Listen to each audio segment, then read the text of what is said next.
आज आप लोगों को active voice change into passive voice पढ़ाएंगे। यानी नोट याद रखो, एक्टिव वॉइस को पैसिव में बदलने के लिए सब्जेक्ट को ऑब्जेक्ट बनाते हैं और ऑब्जेक्ट को सब्जेक्ट बनाते हैं। यानी जो एक्टिव वॉइस है उसका सब्जेक्ट ऑब्जेक्ट में जाएगा और ऑब्जेक्ट जो है उस सब्जेक्ट में चेंज हो जाएगा। ठीक है। अब यानी एक्टिव वॉइस किसे कहते हैं? जो आपका टेंस है यही एक्टिव वॉइस है। एक्टिव वॉइस और कुछ नहीं, वही टेंस ही एक्टिव वॉइस है। जैसे हम कहते हैं कि आई ईट a mango, I eat a mango, ये हमारा टेंस है या एक्टिव वॉइस। इन दोनों एक ही चीज है, टेंस और एक्टिव दोनों एक ही चीज है। हमें पढ़ना क्या है? पैसिव। एक्टिव से पैसिव चेंज कैसे करते हैं? देखिए, जैसे कहा गया आई, आई सब्जेक्ट है, आई का ऑब्जेक्ट मी होता है, बी का अस होता है, यू यू रहेगा, दे का देम हो जाएगा, ही का हिम हो जाएगा, सी का हर हो जाएगा। Name no change, name name ही रहेगा, नाम नहीं चेंज होता है। ठीक है। उतारे के बाद देखो, अब आज आपको हम पढ़ाएंगे प्रेजेंट,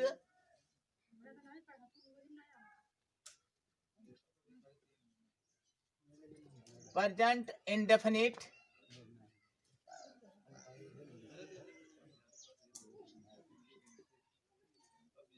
प्रेजेंट इंडेफिनिट टेंस।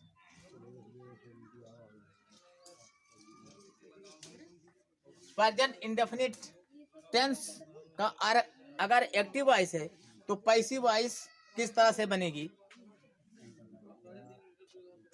तो प्रेजेंट इंडेफिनिट का पैसिव वॉइस का रूल देखिए।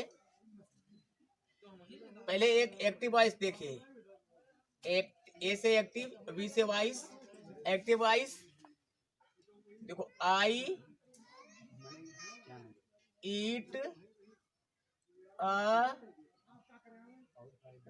Mango, I eat a mango. अब ये बेटा हमारा, इसको हम टेंस भी कहते हैं, इसको हम टेंस भी कहते हैं और एक्टिव वॉइस भी कहते हैं। टेंस भी कहते हैं, एक्टिव वॉइस भी कहते हैं। अब जब एक्टिव से पैसिव बनाना है तो ये हमारा सब्जेक्ट है और ये हमारा वर्ब है और ये हमारा ऑब्जेक्ट है। तो जो ऑब्जेक्ट है ये आएगा इधर और सब्जेक्ट जाएगा इधर। समझ रहे हो? सब्जेक्ट जाएगा इधर। अब पहले लिखेंगे आ मैंगो, आ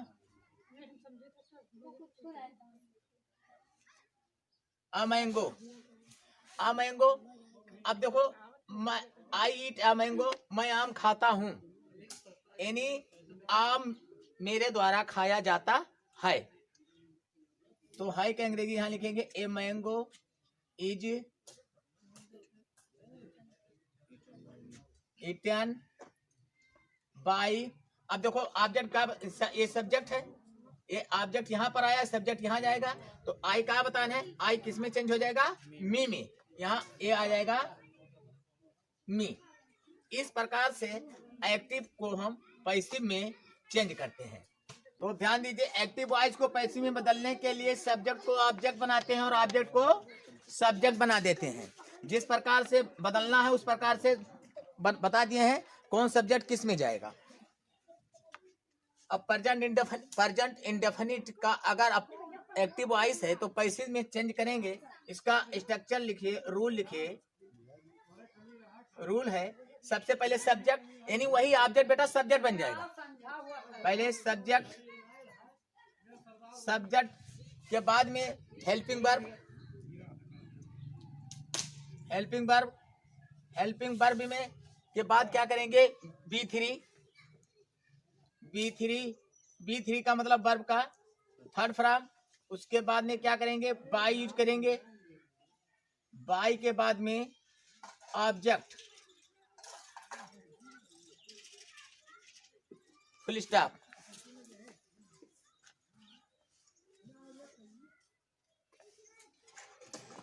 एक्टिव वॉइस, एक्टिव वॉइस। अब याद रखिए पैसिव किसका बनता है? पैसिव यानी केवल ट्रांजिटिव वर्ब का ही बनता है, इंट्रांजिटिव वर्ब का पैसिव नहीं बनता है। जैसे कहा गया कि I am going to Kanpur, I am going to Kanpur, मैं कानपुर जाता हूं, इसका पैसिव नहीं बनेगा क्योंकि कानपुर ये हमारा ट्रांजिटिव नहीं है, इंट्रांजिटिव है। ठीक है, एक होता है ऑब्जेक्ट, एक होता है कॉम्प्लीमेंट। ठीक है, तो जो ऑब्जेक्ट होता है उसी का पैसिव बनता है, कॉम्प्लीमेंट का पैसिव नहीं बनता, प्लेस का नहीं बनता। यानी गो, कम अगर आता है तो इसकी पैसिव नहीं बनता है। पैसिव किसका बनता है? केवल ट्रांजिटिव वर्ब का। अब ट्रांजिटिव वर्ब किसे कहते हैं पता है? ट्रांजिटिव वर्ब किसे कहते हैं? ट्रांजिटिव वर्ब उसे कहते हैं यानी सब्जेक्ट जब कोई वर्ब करे और वर्ब करते समय यानी ऑब्जेक्ट पर प्रभाव पड़ जाए, ठीक है, तो वो हो गया काम, क्या नाम है? Transitive verb. जैसे कहा गया कि मैं आम खाता हूं, मैं आम खाता हूं। अब जैसे मान लीजिए कि ये आम है, ये आम है, अब मैं आम खाता हूं, तो मैं आम खाता हूं, तो आई ईट आ मैंगो, आई ईट आ मैंगो। यानी मैं का होगा? सब्जेक्ट, ईट का होगा वर्ब, मैंगो का होगा ऑब्जेक्ट।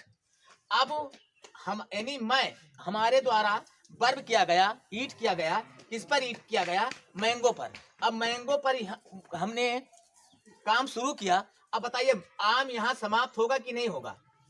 आम समाप्त हो जाएगा, तो यानी आम पर प्रभाव पड़ जाएगा। आम पर प्रभाव पड़ गया यानी सब्जेक्ट के द्वारा वर्ब किया गया आम पर प्रभाव पड़ा, तो आम पर प्रभाव पड़ा, इसमें इफेक्ट हम छोड़ ले गए, तो इसका नाम हो गया ट्रांजिटिव वर्ब। ट्रांजिटिव वर्ब, ये ट्रांजिटिव वर्ब, तो ट्रांजिटिव वर्ब है तो उसका पैसिव बनेगा। अगर इंट्रांजिटिव वर्ब है, जैसे कहा गया I go to school, I go to school, मैं स्कूल जाता हूं, मैं स्कूल जाता हूं। जब मैं स्कूल को गया और स्कूल पर पहुंच गया, तो स्कूल के गेट पर जैसे कदम रखा तो कोई एनी स्कूल पर प्रभाव नहीं डाल पाए, क्योंकि ऐसा नहीं कि स्कूल हिलने डुलने लगेगा या कोई आंधी तूफान आ जाएगा, ऐसा कुछ नहीं होगा, ऐसा नहीं होगा। यानी हम सब्जेक्ट जो है वर्ब कर रहे हैं गो का, अब गो वहां किया यानी पहुंच गई स्कूल पर, तो स्कूल पर कोई प्रभाव इफेक्ट नहीं छोड़ पाए, तो ये बेटा हमारा हो गया इंट्रांजिटिव। क्या हो गया? इंट्रांजिटिव। तो इंट्रांजिटिव का जो वर्ब होता है, यानी इंट्रांजिटिव के वर्ब में जो ऑब्जेक्ट या कॉम्प्लीमेंट होता है उसका पैसिव नहीं बनता। यानी पैसिव किसका बनता है? केवल ट्रांजिटिव वर्ब का। जैसे आम पर प्रभाव पड़ा, ईट हमने किया, इस पर प्रभाव छोड़ ले गए, तो ट्रांजिटिव वर्ब, तो इसका पैसिव बनेगा। अब स्कूल हम गए, स्कूल पर प्रभाव कोई नहीं पड़ा, तो ये हमारा इंट्रांजिटिव वर्ब हुआ। इंट्रांजिटिव वर्ब का पैसिव नहीं बनता है। तो जैसे कहा गया पहले, he eats an apple, he eats an apple। अब इसका पैसिव वॉइस बनाना है, पी से पैसिव, बी से मतलब voice, passive voice, passive voice का मतलब वॉच। अब देखिए पहले क्या लिखेंगे? सब्जेक्ट, सब्जेक्ट, सब्जेक्ट इसमें जैसे टेंस का बनाते हैं या एक्टिव वॉइस है, तो इसका सब्जेक्ट ये है, और पैसिव वॉइस का सब्जेक्ट कौन हो जाएगा? An apple. तो एन एप्पल यहां से यहां तक ये हो जाएगा आपका सब्जेक्ट के तौर पर, तो सब्जेक्ट हो जाएगा एन एप्पल, एन एप्पल। अब यानी ध्यान दीजिए, यानी एक सेब मेरे द्वारा खाया जाता है, तो है की अंग्रेजी लिखेंगे। हेल्पिंग वर्ब कहाँ है? हेल्पिंग वर्ब सब्जेक्ट है, सब्जेक्ट एन एप्पल हो गया। अब हेल्पिंग वर्ब यानी ही ईट्स एन एप्पल, वह सेब खाता है आया ना, तो अब है की अंग्रेजी यहां लिखेंगे एन एप्पल इज। अब वर्ब का थर्ड फॉर्म, वर्ब का थर्ड फॉर्म, ईट का थर्ड फॉर्म क्या होता है? ईट, एट, ईटन, ईटन, ईटन। अब वर्ब का थर्ड फॉर्म के बाद में बाय लगा देना, बाई। अब ऑब्जेक्ट का है ही किस में चेंज हो जाएगा? हिम में। हिम, ये चेंज था।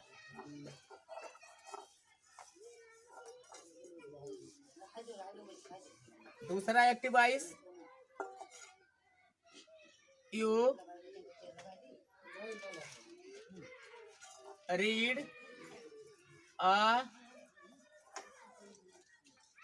बुक। एक्टिव वॉइस है, यू रीड अ बुक, तुम किताब पढ़ते हो। अब देखिए, तुम किताब पढ़ते हो, जब तुम किताब पढ़े तो कोई यानी प्रभाव पड़ा कि नहीं पड़ा आपके द्वारा? यानी कुछ ना कुछ तो याद हुआ, कुछ ना कुछ माइंड में बैठा, ठीक है। तो ये ट्रांजिटिव की इंट्रांजिटिव ट्रांजिटिव है। अब इसका एक्टिव वॉइस, पैसिव वॉइस देखिए, ये बुक, ये बन जाएगा आपका सब्जेक्ट। जो ऑब्जेक्ट है एक्टिव वॉइस का, जो ऑब्जेक्ट है ये बन जाएगा पैसिव में सब्जेक्ट। ये बुक, यू देखो, यू रीड अ बुक, तुम एक किताब पढ़ते हो।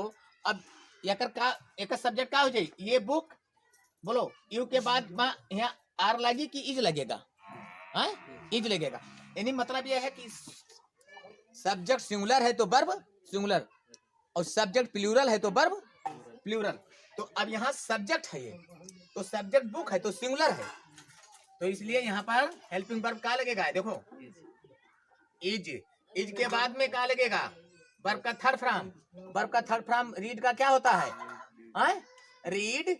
जब इसका यानी वर्ब का फॉर्म चलाता है तो रीड, रेड, रीड बोलते हैं, लेकिन स्पेलिंग सेम सबकी एक ही रहती है। तो ए बुक इज रीड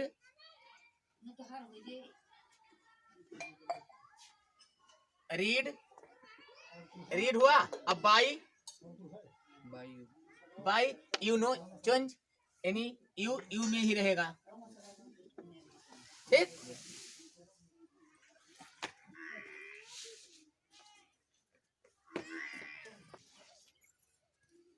ये प्रेजेंट इंडेफिनिट का अफर्मेटिव था।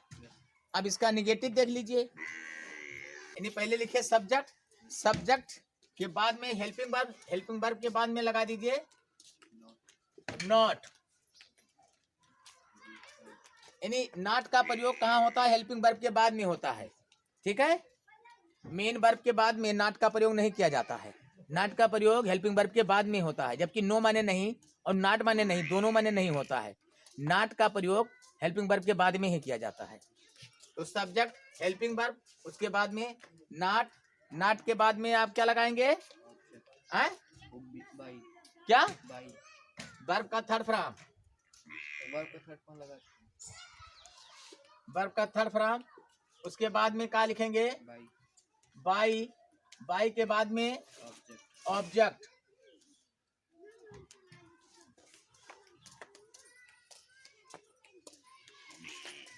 एक्टिव वॉइस देखो, ही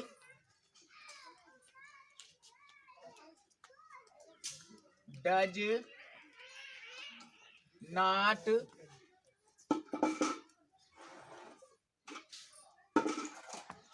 not play hockey.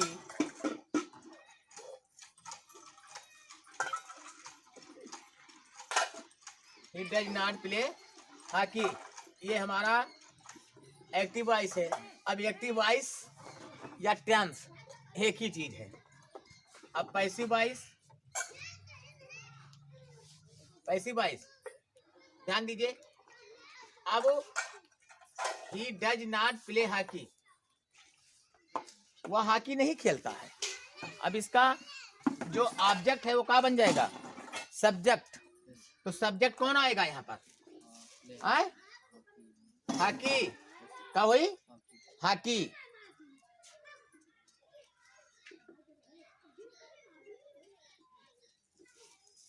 Hockey, hockey के बाद हेल्पिंग वर्ब, यानी he does not play hockey, वह हॉकी नहीं खेलता है, तो है इज। उसके बाद नॉट, नॉट, नॉट के बाद में वर्ब का थर्ड फॉर्म, वर्ब का है प्ले, प्ले का थर्ड फॉर्म क्या हो जाएगा? प्लेट। प्लेट। अब बाई, बाई हो गया। बाई के बाद में ऑब्जेक्ट, ऑब्जेक्ट है क्या है, ही चेंज हो जाएगा हिम में। सी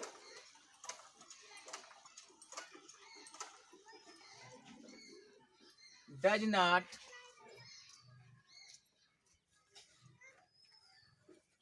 teach English. She does not teach English.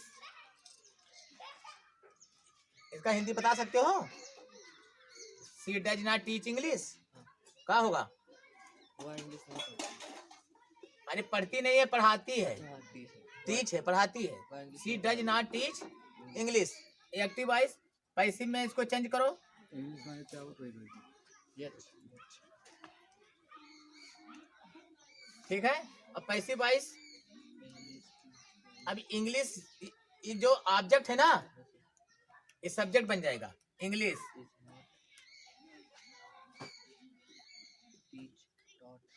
English अब क्या हो जाएगी? इज। इज के बाद नॉट, नॉट, नॉट के बाद में B3। B3 का है, टीच का थर्ड फॉर्म क्या हो जाएगा?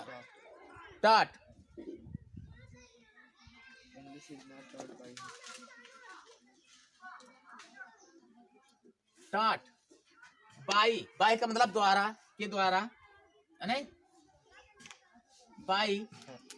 अब सी चेंज हो जाएगा हर में।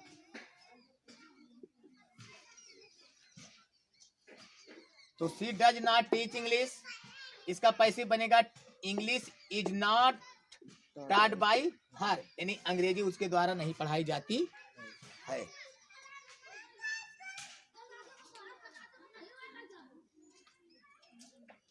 I do not eat a mango।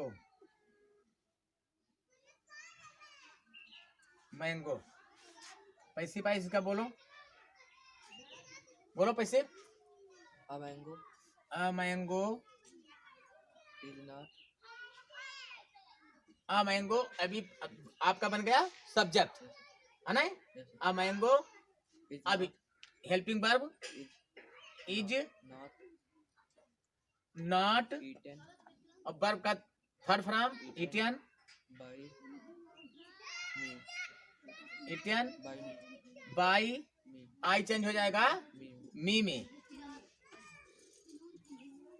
तो ये अफर्मेटिव और निगेटिव दोनों समझ में आ गया है। yes sir